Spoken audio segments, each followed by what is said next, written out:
My name is Stella Thompson. I'm 59 years old, a widow, and I live in a quiet subdivision in Columbus, Ohio. I've worked as an office manager at a law firm for nearly 2 decades.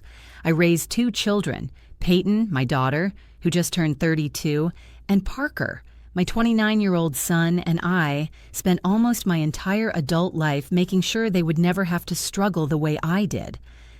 Last Tuesday, I received an email that changed everything. It was from Peyton, no subject, just her name sitting there in my inbox.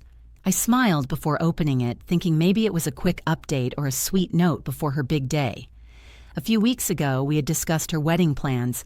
I had already contributed $20,000 to help her book the venue, secure the photographer, and reserve the florist she'd adored since college.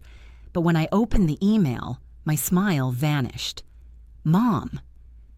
That's how it started. Not Dear Mom, just Mom, like a label. Peyton explained that she, along with her fiancé Blake and his family, had finalized the guest list for the ceremony in Napa Valley, California, and that after much thought, they had decided it would be best if I watched the wedding via live stream, not in person. She added that Blake's mother was very particular about the guest count and wanted to keep things intimate. At the end, she included a line that felt like salt in an open wound. If you want to be a part of it, you can watch on the video link we set up. It'll be just like you're there. I stared at the screen for a long time. My coffee went cold. My hands didn't shake. I didn't cry. Something inside me shifted silently, as if the floor had fractured beneath me, but I was still standing. I replied with just 6 words. Of course. Enjoy your big day. No emotion, no fight, just a quiet withdrawal. And I knew, deep down, that those 6 words would echo louder than any shout. I didn't want to fight. I didn't want tears. I wanted clarity. I wanted the silence to speak for itself. I closed my laptop, finished my now cold coffee, and got ready for work as if it were any other Tuesday. But it wasn't. That was the day I stopped pretending my sacrifices meant something to my daughter. That was the day everything started to change. The drive to the office that morning was silent. The early spring air in Ohio still carried a chill, but I hardly noticed. My mind was turning over the same question. How did we get here?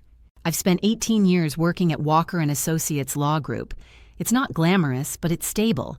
And stability was what I needed after my husband died suddenly when the kids were still teenagers. I remember standing in front of our old washing machine with bills spread across the counter, trying to figure out how to pay for both groceries and Peyton's college tuition. Back then, I didn't think twice.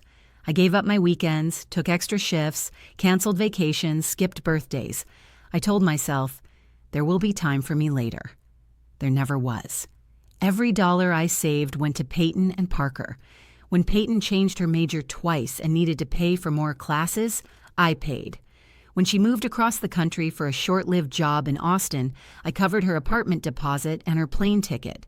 When she cried over her second breakup at 27, I flew out, held her hand, and made her tea in a kitchen that didn't feel like home. When Parker wanted to buy a house with his fiancée, I co-signed the mortgage and wrote the first check for $15,000 without hesitation. I never kept score. That's what moms do, right?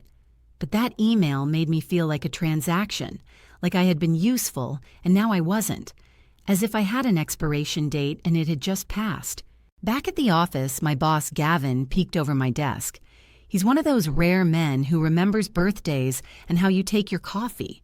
He noticed right away that something was wrong. "You look like you've seen a ghost," he said, setting a latte from the shop downstairs on my desk.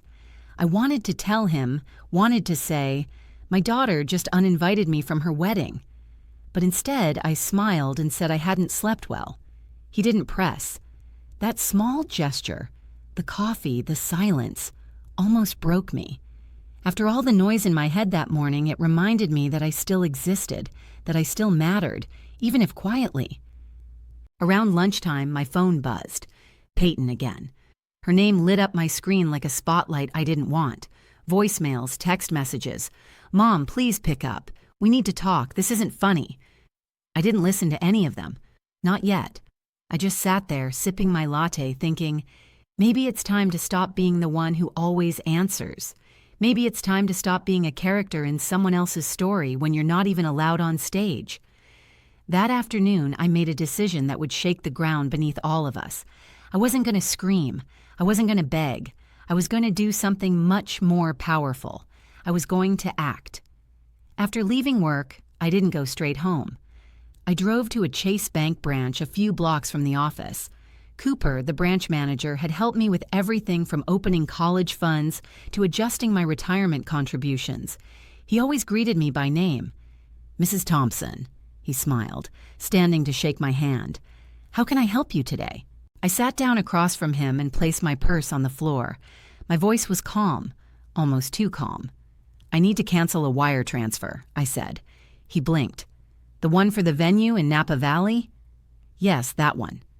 Cooper hesitated. "There may be a cancellation fee, depending on the timing, but may I ask why?" "Circumstances have changed," I replied, offering no further explanation. He checked something on his screen. "You're in luck. It hasn't been processed yet. You caught it just in time." He paused, then looked up at me. "Are you sure, Mrs. Thompson?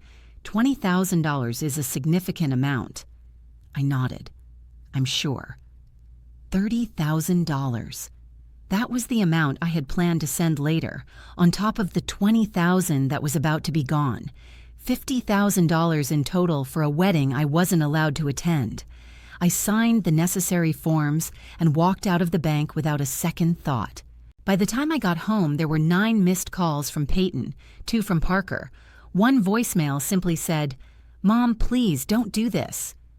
I turned off my phone. In the kitchen, I reached for the bottle of red wine I'd been saving for Christmas Eve.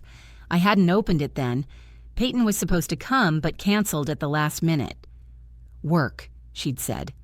I poured myself a glass, took it out to the patio, and sat in the fading evening light. Birds were singing in the trees. A neighbor's dog was barking. Everything felt still. And then the memories started coming in waves. All the birthdays I planned alone. All the holiday dinners where I pretended I wasn't waiting for a call that never came. All the small, unnoticed sacrifices. The new shoes I didn't buy. The car I drove for 14 years. The vacations I postponed. I thought about Blake's mother, a woman who barely knew Peyton, and yet her opinion carried more weight than mine. A woman whose idea of family meant excluding the one person who had held Peyton through every difficult season of her life. I thought about how Peyton ended her email with LOL, as if watching your own daughter's wedding through a screen was a joke. And finally, I thought about myself. Not as a mother, not as a widow, but as a woman. What did I want? Peace, dignity, a life that didn't revolve around being useful to people who only showed up when they needed something. That night, around 9 p.m., the doorbell rang. I thought about ignoring it, but curiosity won. It was Parker, still in his work clothes, his tie loosened, sleeves rolled up. He looked uncomfortable, holding his phone like a shield. "Mom," he said, stepping inside before I could speak. "Why aren't you answering? Peyton is losing her mind." I closed the door calmly. "Hello to you too, Parker." He sighed, already pacing. "She said you're not coming to the wedding anymore, that you're being difficult." I laughed. "Difficult? For not going to a wedding I was uninvited from?" He shifted uncomfortably. "Blake's parents are paying for most of it, Mom. You know how traditional they are." I raised an eyebrow. Traditional? I'd already sent $20,000. I was going to give another 30. That's not tradition, Parker. That's exploitation. He froze.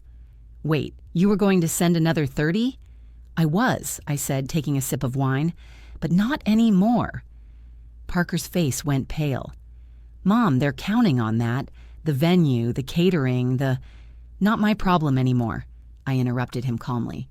His voice rose. "Of course it's your problem. She's your daughter." "I am her mother," I said softly. "A mother who was told to stay home and watch on a screen."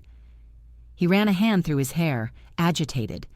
"You always make everything about you." And there it was. That was the moment something inside me finally broke free. Get out of my house." "What?" "You heard me, Parker. Get out." My voice was firm but quiet. "I have given everything I had, and I am done. I will no longer be the villain in a story I wrote with love." Parker stood there a second longer, then turned and left. The door clicked shut, but it sounded louder than any slam. I stood in the middle of my living room, my heart pounding, and realized something astonishing. I didn't feel guilty. I felt free. The next morning, I woke up to 43 missed calls and a string of frantic texts from Peyton. They started with passive-aggressive guilt trips, then shifted to outright aggression. "Mom, we need to talk. Why are you doing this? This is childish." Then the tone changed. "The venue just called. The payment didn't go through. We're going to lose everything if we don't pay by tomorrow." "Blake's parents are furious. They said this proves they were right about you." At 3:24 a.m., she sent, "I don't understand why you're doing this to me." I smiled into my coffee. Of course she didn't understand. Peyton grew up with my sacrifices so woven into the fabric of her life that she never stopped to ask where the comfort, the safety, the stability came from. She just assumed it would always be there, that I would always be there. But not this time. Later that morning, as I was reviewing contracts at my desk, an email hit my personal inbox. The subject line read, "Please don't ruin my wedding." I opened it with no expectations. "Mom," she wrote, "I know you're upset about the live stream thing, but this is extreme. We lost the deposit on the venue, and if we don't pay the rest of the balance by the end of the day, Central Time, the catering service is going to walk. Blake's parents are beyond angry. They're saying this proves you can't be reasoned with. Please don't do this. We can talk about you attending the ceremony, but we need the funds first." There it was. They were willing to talk about letting me attend now that the money was gone. Not an apology, not a moment of reflection, a negotiation. As if my presence at my own daughter's wedding could be bartered, bought, and sold depending on how generous I was feeling. I didn't reply. I closed the email and went back to my work. Around noon, Gavin stopped by my desk. "Lunch?" he offered. "That new Italian place just opened up." I almost said no, like I usually did, but something in me shifted. Maybe it was the clarity of the last 24 hours. Maybe I just needed to sit in a place that asked nothing of me. I nodded. I'd like that. Over pasta, he told me about his grandkids and how exhausting but wonderful it was to chase after them. His eyes looked soft, real. He was quiet for a moment, then said carefully, "Forgive me, Stella, but you seem lighter today." I surprised myself. I told him everything, about Peyton, the email, the wedding, the money, and what I did. When I finished, he didn't judge me. He didn't try to fix it. He just said, "Sometimes the hardest part of loving someone is setting boundaries, especially with the people you've given the most to." He reached across the table and squeezed my hand for a moment. "I think you did the right thing." For the first time in a long time, I believed it too. When I got back to my desk, there were more calls, more texts, but I didn't answer. I didn't need to, because for the first time, my silence was saying everything. That evening, when I arrived home, the sky was already darkening. The porch light came on automatically. Everything looked still, peaceful even, but someone was sitting on my steps. As I got closer, I recognized her. Brooklyn. She stood up quickly, brushing invisible lint off her coat. Brooklyn had been Peyton's best friend since the 5th grade. She'd spent countless weekends at our house, baking cookies, watching movies, giggling in sleeping bags until dawn. I hadn't seen her in years. "Mrs. Thompson," she said softly, "I'm so sorry to just show up like this." "It's okay," I replied, unlocking the door. "Would you like some tea?" She followed me into the kitchen, looking at the familiar walls as if they held old echoes. I put the kettle on and waited. "Peyton sent you," I finally asked. She didn't answer right away. Then she said, "She's a wreck. They lost the venue. The florist backed out. Blake's parents are threatening to call off the wedding." I said nothing, just set 2 mugs on the counter. "She's panicking. Brooklyn continued. "She knows she messed up. She just doesn't know how to fix it." "Is that why you're here?" I asked. "To fix it?" She shook her head. "No, I'm here to ask, is there anything I could say or do that would make you change your mind?" I stood still. Would an apology be enough to change the feeling of being discarded, of being used as a bank account, of being told I wasn't welcome unless my money was?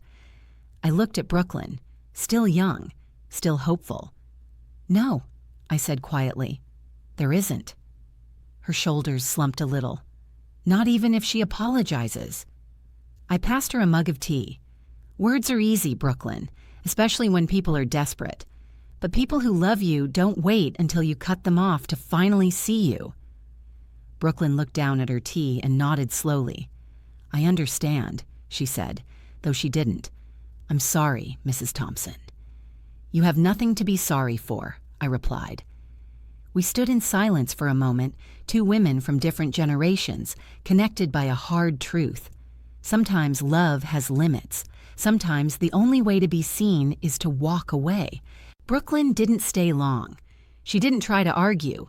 She just thanked me, gave me a careful hug, and left into the night. And I finally closed the door on a version of myself I had long outgrown. The wedding never happened, not as they had planned it. They scrambled to find another venue, but everything was either booked or too expensive without the money I had promised. According to Parker, they ended up having a small ceremony in someone's backyard a few weeks later, with a handful of relatives and Blake's parents. I wasn't invited. This time, I didn't need to be. In the weeks that followed, Peyton sent one more email, a long, emotional one. Part apology, part justification. I read it once and archived it. I wasn't angry anymore. I was just done. There's a strange peace that comes with letting go, not with rage, but with clarity. For the first time in decades, I wake up without wondering who will need something from me, without bracing for another demand disguised as love. I've set a new rule for myself. If my presence is negotiable, then so is my effort. I go to work, I read novels, I signed up for a pottery class, I have dinner with friends who see me, not what I can give. And I've learned something I wish I had known sooner. You don't have to set yourself on fire to keep others warm.